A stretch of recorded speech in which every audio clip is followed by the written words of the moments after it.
Achat, un vort très connu du Gaon de Vilna.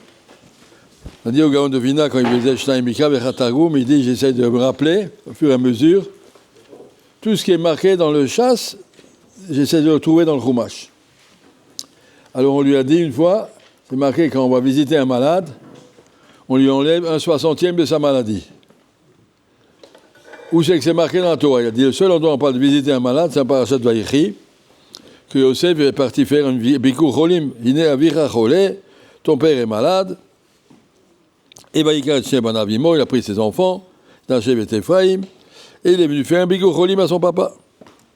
Omer Gaon, regardez bien. On est venu dire à Yosef, Vayomer Yosef, Hine avicha cholé, voilà, ton père est malade. Et après, il est venu voir, Vaïtrazek Israël, Vayeshev à la mita. Jacob a fait un effort, il s'est assis sur le lit. Omer Gaon, Hine, Gematria, combien 60, très bien, oui. Il était malade, 60.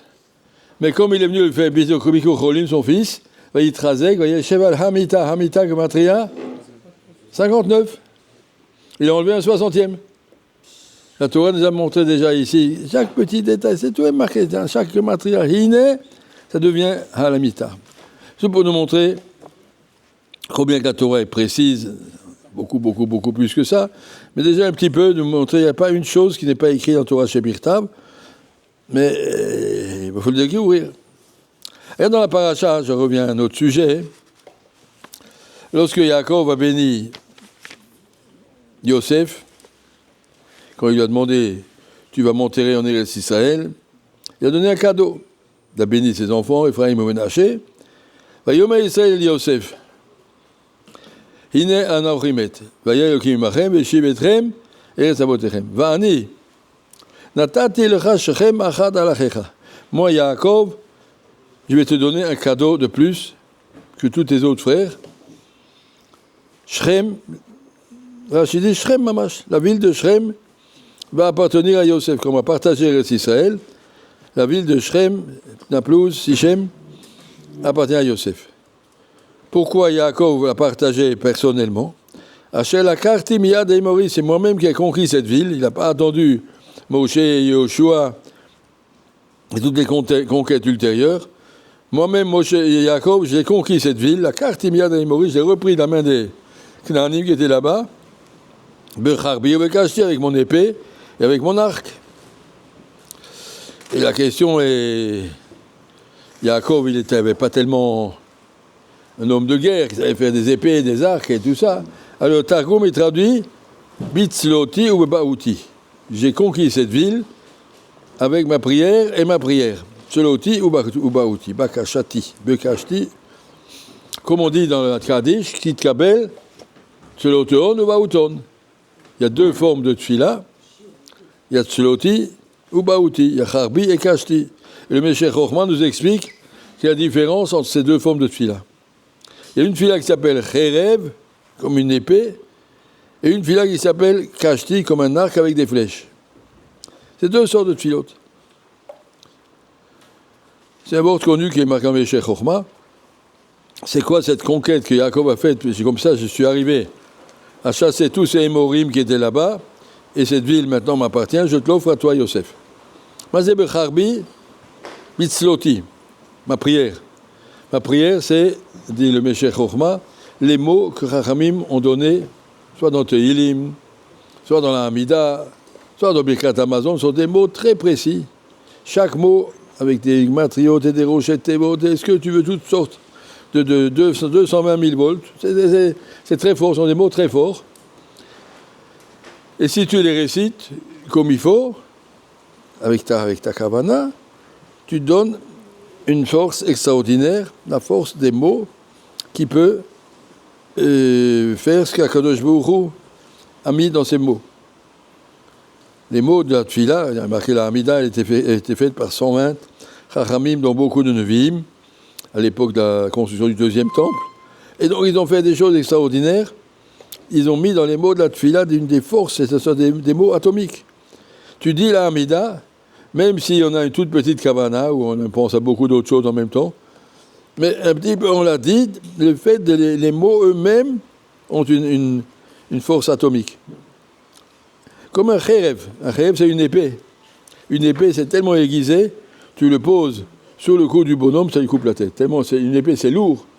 Et c'est très aiguisé. Ça coupe par soi-même. On peut faire encore plus fort, mais ça coupe. L'épée, ça coupe. On peut demander à n'importe quel chorette, il pose des fois son couteau et hop, il s'est coupé le doigt. Ça va très fort. Ça va très vite, tellement c'est aiguisé. Ça, c'est Kharbi.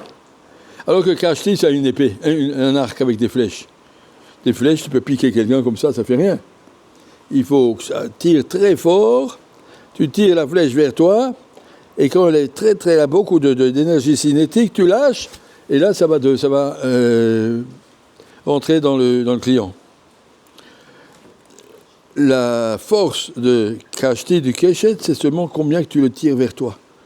Et ça, ces Keshet sont les tfilotes qui ne sont pas institués par Chacham, ils sont des tfilotes personnels. À la fin de la Hamida, tu dis, bon, Shalom, j'ai pas de chidour. Bon, Shalom, ma grand-mère est malade. Bon, Shalom, j'ai pas d'argent. Tu fais des tas de filotes qui ne sont pas marqués dans le Nusach de la Tfila, mais que toi-même, tu veux t'adresser personnellement à Kadosh Baruch Hu. Ces filotes-là, elles ont la valeur seulement de la force que tu y mets. C'est comme des flèches. Tu dis des mots, mais si, c'est comme une flèche, il faut tirer très, très fort du fond de son cœur. Bon, dans l'amim, je sais que la Yeshua, elle vient de toi, je mets tout mon cœur, je m'adresse à toi. Alors là, le Kharbi ou le Kashti. Donc il y a deux sortes de tfilotes. Il y a les tfilotes qui sont d'après le Nusach, et il y a des tfilotes qui sont d'après ton cœur. Et les tfilotes personnels, où c'est qu'on doit les mettre? Shaboua, il conseille, dans la fin de la Hamida, à Moyou le Ratson, tout à la fin. Youl Ratson, vous savez que le Moyou, la phrase Youl Ratson Imrefi, c'est un passage dans Tehillim, c'est un passage qui a dit Youd. Youl Ratson Imrefi. C'est un passage qui a une très grande force, qui va prendre toutes les bakashot que toi-même tu as dites, et qui va nous donner la force de la tfila aussi. En tout cas, ça c'est cet endroit-là, il y a Kharbi, dire toute la Hamida, tout ce que tu as dit.